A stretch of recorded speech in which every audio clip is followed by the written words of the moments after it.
നമസ്കാരം. ഇത് വിഷുവിൻ്റെ അന്നെടുത്ത വീഡിയോ ആണ്. ഏപ്രിൽ 14-ാം തീയതി ഡബ്ലിനിൽ ലൂക്കൻ എന്ന് പറഞ്ഞ സ്ഥലത്ത് വെച്ച് സദ്ഗമയ സത്സംഗിൻ്റെ നേതൃത്വത്തിൽ വിഷു ആഘോഷം ഉണ്ടായിരുന്നു. വീട്ടിൽ വിഷുക്കണിയൊക്കെ കണ്ടതിന് ശേഷമാണ് അങ്ങോട്ട് പോയത്.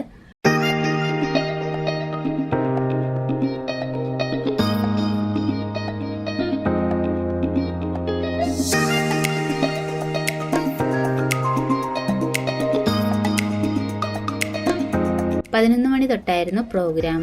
വിഷുക്കണി ഒരുക്കലായിരുന്നു ആദ്യം. ആ സമയം ആയപ്പോഴത്തേക്ക് എല്ലാവരും എത്തി തുടങ്ങിയിട്ടുണ്ടായിരുന്നു. ദീപം തെളിയിച്ച് വിഷുക്കണി കാണുക എന്നുള്ളതായിരുന്നു ആദ്യം. അതിനുവേണ്ടിയുള്ള കാര്യങ്ങളൊക്കെയാണ് നടക്കുന്നത്.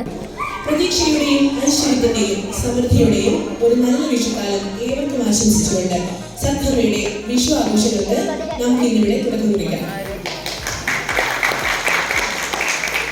ആദ്യമായി നിലവിളക്ക് തിരി തെളിയിക്കുന്നതിനായി സദ്ഗമയ ഗ്രൂപ്പിലെ മുതിർന്ന അംഗങ്ങളെ ക്ഷണിച്ചുകൊള്ളുന്നു.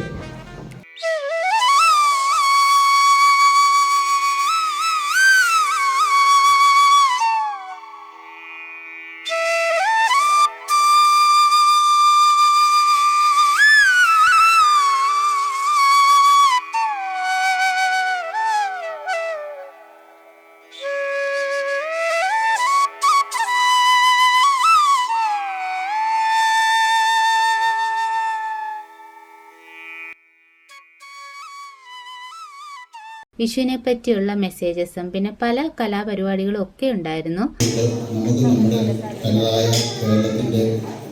നമ്മുടെ ഈ ആഘോഷങ്ങൾ സാധാരണ ഓണമൊക്കെ ആഘോഷിക്കാറുണ്ട്, എല്ലാവരും ക്രിസ്മസും ഒക്കെ ആഘോഷിക്കാറുണ്ട്. പക്ഷെ വിഷുവിനുള്ള വേദികൾ വളരെ കുറവായിരിക്കും. അതുകൊണ്ടാണ് നമ്മൾ സദ്ഗമയ ഇങ്ങനെ എല്ലാവരെയും ഉൾപ്പെടുത്തിക്കൊണ്ട് നമ്മളത് ഇത് പറയുന്നത് തന്നെ നമ്മൾ ലോക സംസ്ഥ സുഖിനോ ഭവതു എന്നാണല്ലോ. അപ്പം നമ്മളെല്ലാ മതസ്ഥരെയും എല്ലാവരെയും ഒരുപോലെ കണ്ടുകൊണ്ട് എല്ലാവർക്കും നന്മയും ഐശ്വര്യവും സമൃദ്ധിയും ഒക്കെ ഉണ്ടാക്കുക. വിഷു എന്നൊക്കെ പറയുമ്പോൾ പലർക്കും ആദ്യം ഓർമ്മ വരുന്നത് അവരുടെ കുട്ടിക്കാലത്തെ വിഷു ആയിരിക്കും അല്ലേ. രാവിലെ എഴുന്നേറ്റ് കണി കാണുക, വിഷു കൈനീട്ടം കിട്ടുക, പിന്നെ വിഷു സദ്യ, അതൊക്കെ ആയിരിക്കും അല്ലേ ആദ്യം മനസ്സിലേക്ക് ഓടിയെത്തുന്ന കാര്യങ്ങൾ. ഇവിടെയും അതൊക്കെ തന്നെ ഉണ്ടായിരുന്നു.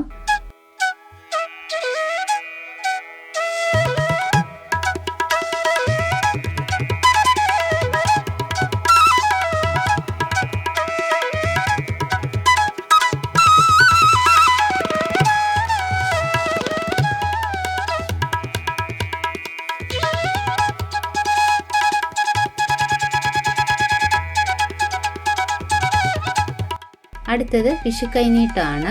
കുട്ടികളിലായിരിക്കും ഇതൊക്കെ കൂടുതലും സന്തോഷം ഉണ്ടാക്കുന്നത്.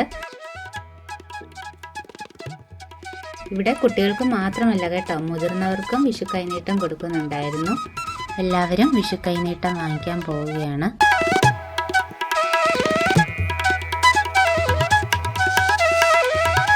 വീഡിയോ ഒന്നും അത്രയ്ക്ക് പെർഫെക്റ്റ് ആയിട്ട് എടുക്കാൻ പറ്റിയില്ല, എന്നാലും പറ്റുന്ന പോലെയൊക്കെ എടുത്തിട്ടുണ്ട്.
ഇത് ബാലഗോകുലത്തിന്റെയും മാതൃവേദിയുടെയൊക്കെ ഒരു തുടക്കം കുറിക്കലായിരുന്നു. കുട്ടിയായിരുന്ന സമയത്ത് ഞങ്ങളൊരു 6 മാസം മുതൽ അച്ഛൻ്റെ അമ്മയുടെ മടിയിൽ ഇരുന്ന് നാമം ജപിക്കും. അതിന് എഴുത്തും വായനയൊന്നുമില്ല. അച്ഛനും അമ്മയും പറയും നാരായണ നമസ്കാരം. നമ്മുടെ സംസ്കാരം, നമ്മൾ എന്താണ് പ്രവർത്തിച്ചിരുന്നത്, അത് നമ്മുടെ മക്കൾക്ക് എത്രമാത്രം പകർന്നു കൊടുക്കാൻ പറ്റും. അവിടെയാണ് ഈ ബാലഗോകുലത്തിന്റെയും മാതൃവേദിയുടെയും ഒരു പ്രസക്തി. ഇപ്പൊ ബാലഗോകുലത്തിന് നമ്മൾ പറഞ്ഞാൽ ഗണപതി മുതൽ അയ്യപ്പൻ വരെയുള്ള എല്ലാ മന്ത്രങ്ങളും അതിന്റെ കൂട്ടത്തില് അതിനെ ചൊല്ലിയുള്ള ഭജന അല്ലെങ്കിൽ അവർക്ക് ഓം വരയ്ക്കുക, അല്ലെങ്കിൽ ഗണപതിയെ വരയ്ക്കുക, അങ്ങനെ ഒരുപാട് ആക്ടിവിറ്റീസ് നമ്മൾ കണ്ടക്ട് ചെയ്തു.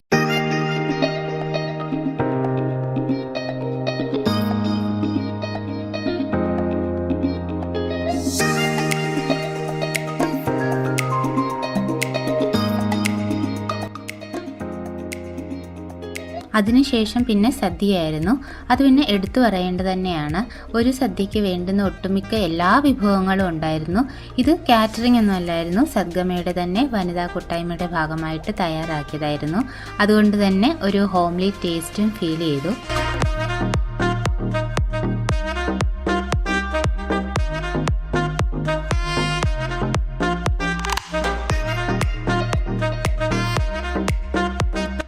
സദ്യ നടക്കുന്നതിൻ്റെ കൂടെ തന്നെ സ്റ്റേജിൽ മറ്റു കലാപരിപാടികളും നടക്കുന്നുണ്ടായിരുന്നു. അതുകൊണ്ട് പരിപാടി കണ്ടുകൊണ്ട് സദ്യ കഴിക്കാമായിരുന്നു. നല്ല പാട്ടുകളും ഡാൻസും ഒക്കെ ഉണ്ടായിരുന്നു. പക്ഷേ കോപ്പിറൈറ്റ് വരുമെന്നുള്ള കാരണം പാട്ടുകളൊന്നും ഇടാൻ പറ്റില്ല.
എനിക്ക് തോന്നുന്നു ഇവിടെ വന്നിട്ടുള്ള കുട്ടികളൊക്കെ ഒരുപക്ഷെ കുറച്ച് കൂടുതൽ എൻജോയ് ചെയ്തിട്ടുണ്ടാവും.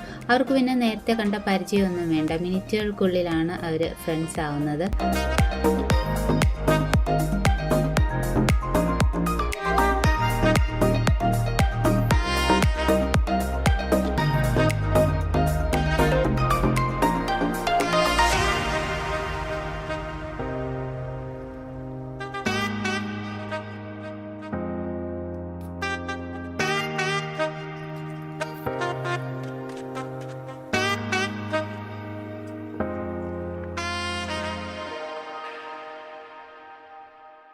ഇത് രാമായണവും മഹാഭാരതവും ഒക്കെ ബേസ് ചെയ്തിട്ടുള്ള ക്വിസ് നടത്തുന്നതാണ്.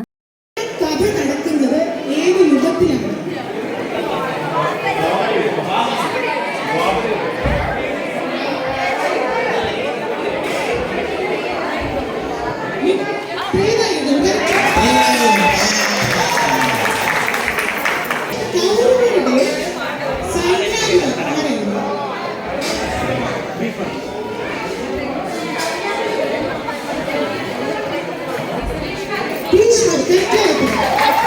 പിന്നെ ഇത് ഓൺ ദി സ്പോട്ട് കൊറിയോഗ്രാഫി ചെയ്ത ഒരു തിരുവാതിരയാണ് കേട്ടോ.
എന്തായാലും പ്രോഗ്രാം നല്ല അടിപൊളിയായിരുന്നു. വിഷുക്കണി, കൈനീട്ടം, സദ്യ, പിന്നെ മറ്റു കാര്യപരിപാടികളൊക്കെ നന്നായിട്ട് എൻജോയ് ചെയ്യാൻ പറ്റി. സദ്ഗമയ സത്സംഗിൻ്റെ ഈ വിഷു ആഘോഷം ഇത്രയും നല്ല രീതിയിൽ നടത്തിയിട്ടുണ്ടെങ്കിൽ അതിൻ്റെ പിറകിൽ നന്നായിട്ട് എഫേർട്ട് എടുത്തിട്ടുണ്ടെന്നുള്ള കാര്യം ഉറപ്പാണ്. അതിൽ പ്രവർത്തിച്ച് എല്ലാവർക്കും അഭിനന്ദനങ്ങൾ. ഇനിയും തുടർന്നും ഇതേപോലെ നല്ല നല്ല പ്രോഗ്രാംസ് നടത്താൻ കഴിയട്ടെ എന്ന് ആശംസിച്ചുകൊണ്ട് ഇന്നത്തെ വീഡിയോ ഇത്രയേ ഉള്ളൂ. താങ്ക്